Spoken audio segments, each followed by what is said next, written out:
Memories and learning stuff under pressure is a big part of my industry, learning lines, things like that. Always try and think of it less like a script, try and think of it less like a page, and actually picture what it is, what the message is that you're trying to say. And then the words will form themselves.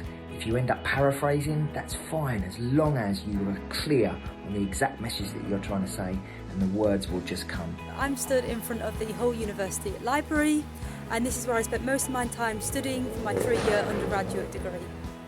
So the library provided me with a quiet space with no distractions, unlike my student house. There was always easy access to any books that I needed, as well as club Wi-Fi. There was a great cafe in the ground floor for some much needed coffee breaks. And overall, studying the library just allowed me to sort of separate my social life with my studies, and I just definitely had a much better time at university because of this. One of the best things you can do for learning is to get yourself into a growth mindset. Now that's going into things positively. Now one of the best ways you can do that is to look at what it is you're learning. Maybe it's a maths equation, maybe it's something in English, maybe it's something in geography, and think about what actual skills you're gaining from that. Think about, is it helping you learn how to problem solve? Is it learning you how to think on your feet? Is it learning you how to predict things that are going to happen in the future? If you get them, it'll make it a lot easier and you'll want to learn it.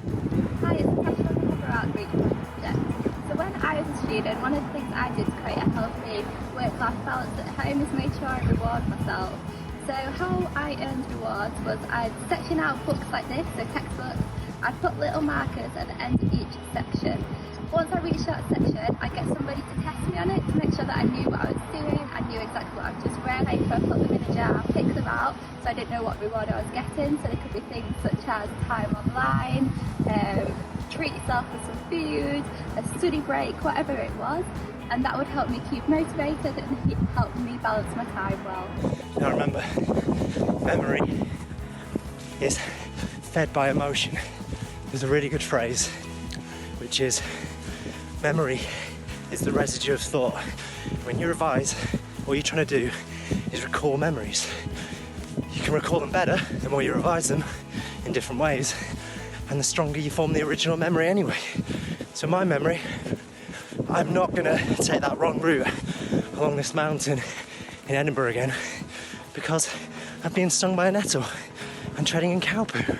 So as you can see, strong memories with your senses, where you feel emotion from it, good and bad, helps you remember things. One way of creating memories or creating lasting memories is using post-it notes and colour coordinating them for each subject or each topic. So blue for maths, red for science, green for English.